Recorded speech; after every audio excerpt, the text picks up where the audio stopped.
ದರ್ಶನ್ಗೆ ಕುಟುಂಬಸ್ಥರು ಮತ್ತು ಫ್ರೆಂಡ್ಸ್ಗಳ ಭೇಟಿಗೆ ಕೋರ್ಟ್ ಅನುಮತಿಯನ್ನು ನೀಡಿದೆ.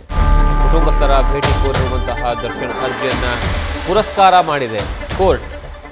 ಜೈಲಿನ ಕೈಪಿಡಿ ಏನಿದೆ ಆ ಕೈಪಿಡಿಯ ಅನುಗುಣವಾಗಿ ಭೇಟಿಗೆ ಅವಕಾಶವನ್ನು ನೀಡಬೇಕು ಅಂತ ಆದೇಶವನ್ನು ಮಾಡಿದೆ. ಆ ಮೂಲಕವಾಗಿ ನಟ ದರ್ಶನ್ಗೆ ಕುಟುಂಬಸ್ಥರ ಜೊತೆಗೆ ಮತ್ತು ಸ್ನೇಹಿತರ ಜೊತೆಗೆ ಭೇಟಿಗೆ ಅನುಮತಿಯನ್ನು ನೀಡಿದೆ 57ನೇ CCH ಕೋರ್ಟ್. ಈ ಬಗ್ಗೆ ಜೈಲು ಅಧಿಕಾರಿಗಳಿಗೆ ನಿರ್ದೇಶನವನ್ನು ನೀಡಿದೆ ಕೋರ್ಟ್. ಈ ಮೂಲಕ ಒಂದು ರೀತಿಯಲ್ಲಿ ತಮ್ಮ ಕುಟುಂಬಸ್ಥರಿಗೆ ಅಥವಾ ಏನಂದರೆ ಸ್ನೇಹಿತರ ಜೊತೆಗೆ ಭೇಟಿಯಾಗೋದಕ್ಕೆ ಅವಕಾಶವನ್ನು ಕೊಡ್ತಾ ಇಲ್ಲ ಅನ್ನುವಂತಹ ವಿಚಾರವನ್ನು ಇಟ್ಕೊಂಡು ಏನು ನ್ಯಾಯಾಲಯದ ಮುಂದೆ ದರ್ಶನ್ ಅವರು ಹೋಗಿದ್ದರು, ಅರ್ಜಿಯನ್ನು ಸಲ್ಲಿಕೆ ಮಾಡಿದ್ರು. ಆ ಅರ್ಜಿಯನ್ನು ಈಗ ಕೋರ್ಟ್ ಪುರಸ್ಕಾರ ಮಾಡಿದೆ. ಆ ಮೂಲಕವಾಗಿ ಹಾಗಂದ ತಕ್ಷಣ ವಿಶೇಷವಾದಂತಹ ಅವಕಾಶವನ್ನು ಕಲ್ಪಿಸೋದಿಲ್ಲ. ವಿಶೇಷವಾಗಿ ಕುಟುಂಬಸ್ಥರಿಗೆ ಅಥವಾ ಸ್ನೇಹಿತರಿಗೆ ಭೇಟಿ ಮಾಡುವಂತಹ ಅವಕಾಶ ಇರೋದಿಲ್ಲ. ಕೇವಲ ಆ ಜೈಲಿನ ಮ್ಯಾನ್ಯುವಲ್ ಏನಿರುತ್ತೆ, ಆ ಜೈಲಿನ ಕೈಪಿಡಿ ಏನಿರುತ್ತೆ, ಆ ಕೈಪಿಡಿಯ ಅನುಗುಣವಾಗಿಯೇ ಆ ರೂಲ್ಸ್ ಆ್ಯಂಡ್ ರೆಗ್ಯುಲೇಷನ್ ಅಡಿಯಲ್ಲೇ ಈಗ ಭೇಟಿಗೆ ಅವಕಾಶವನ್ನು ನೀಡಲಾಗಿದೆ. ಈ ಬಗ್ಗೆ ಹೆಚ್ಚಿನ ಮಾಹಿತಿಯನ್ನು ನಮ್ಮ ಪ್ರತಿನಿಧಿ ಸಂದೇಶ್ ಕೊಡ್ತಾರೆ. ಸಂದೇಶ್, ಈಗಾಗಲೇ ಕೈಪಿಡಿಯ ಅನುಗುಣವಾಗಿ ಭೇಟಿಗೆ ಅವಕಾಶವನ್ನು ನೀಡಿ ಕೋರ್ಟ್ ಆದೇಶವನ್ನು ಕೊಟ್ಟಿದೆ. ಆ ವಿಚಾರಣೆಯ ಸಂದರ್ಭದಲ್ಲಿ ಏನೆಲ್ಲ ವಿಚಾರವನ್ನು ಇಟ್ಕೊಂಡು ಅರ್ಜಿಯನ್ನು ಹಾಕಲಾಗಿತ್ತು, ಕೋರ್ಟ್ ಏನಂತ ಹೇಳಿದೆ?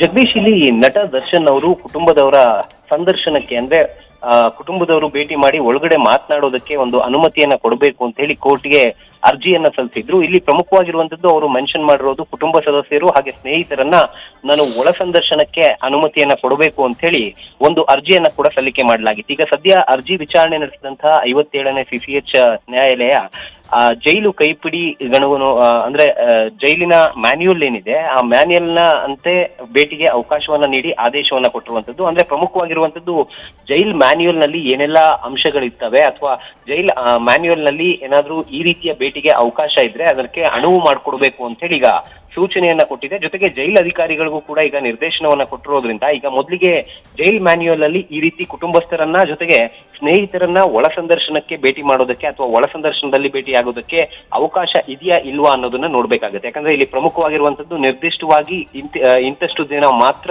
ಭೇಟಿಗೆ ಅವಕಾಶಗಳಿದೆ. ಆದ್ರೆ ಒಳ ಸಂದರ್ಶನಕ್ಕೆ ಅವಕಾಶವನ್ನ ಮಾಡ್ಕೊಡ್ತಾರಾ ಅಥವಾ ಎಂಟ್ರಿಯನ್ನ ಹಾಕಿ ರೆಗ್ಯುಲರ್ ಎಂಟ್ರಿಯನ್ನ ಹಾಕಿ ಭೇಟಿ ಮಾಡೋದಕ್ಕೆ ಅನುವನ್ನ ಮಾಡ್ಕೊಡ್ತಾರಾ ಅನ್ನೋದನ್ನ ಕಾದು ನೋಡ್ಬೇಕಾಗಿದೆ. ಹಾಗಾಗಿ ಈಗ ಸದ್ಯ ಜೈಲು ಅಧಿಕಾರಿಗಳಿಗೂ ಕೂಡ ನಿರ್ದೇಶನವನ್ನ ಕೊಟ್ಟಿರೋದ್ರಿಂದ ಈಗ ಜೈಲು ಅಧಿಕಾರಿಗಳು ಮುಂದಿನ ದಿನಗಳಲ್ಲಿ ಯಾವ ರೀತಿ ಅನುವನ್ನ ಮಾಡ್ಕೊಡ್ತಾರೆ, ಜೊತೆಗೆ ಜೈಲು ಮ್ಯಾನ್ಯುಯಲ್ ನಲ್ಲಿ ಇರುವಂತಹ ಸಂದರ್ಶನಕ್ಕೆ ಇರುವಂತಹ ಸಾಕಷ್ಟು ರೂಲ್ಸ್ ಗಳನ್ನ ಕೂಡ ಫಾಲೋ ಮಾಡಬೇಕಾಗುತ್ತೆ. ಹಾಗಾಗಿ ಮುಂದಿನ ದಿನಗಳಲ್ಲಿ ಯಾವ ರೀತಿಯ ಒಂದು ಸಂದರ್ಶನಕ್ಕೆ ಅಥವಾ ಯಾವ ರೀತಿಯ ಭೇಟಿಗೆ ಅವಕಾಶವನ್ನ ಮಾಡ್ಕೊಡ್ತಾರೆ ಅನ್ನೋದನ್ನ ಕಾದು ನೋಡ್ಬೇಕಾಗಿದೆ. ಜಗದೀಶ್, ನ್ಯೂಸ್ ಫಸ್ಟ್ ನಿರ್ಭೀತಿಯಿಂದ ನಿಮ್ಮ ಪರವಾಗಿ.